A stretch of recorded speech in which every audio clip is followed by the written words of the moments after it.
How to turn off location on Snapchat. Hello everyone, this is Max. Welcome back to another tutorial video. So let's start without wasting any time. Also make sure to watch this video till the end. So before starting the video, make sure to update Snapchat to the latest version. So first of all, open up settings on your device. Scroll down the notification panel and tap on the gear icon at the top right corner. Now scroll down and find location.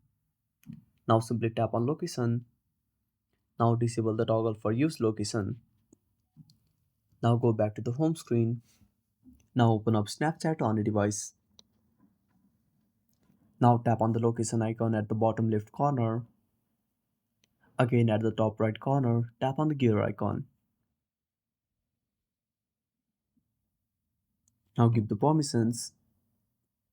Now simply enable the toggle for ghost mode. Now select until turned off. And that's it. Thanks for watching. Make sure to subscribe our channel and hit the bell icon. See you in the next video.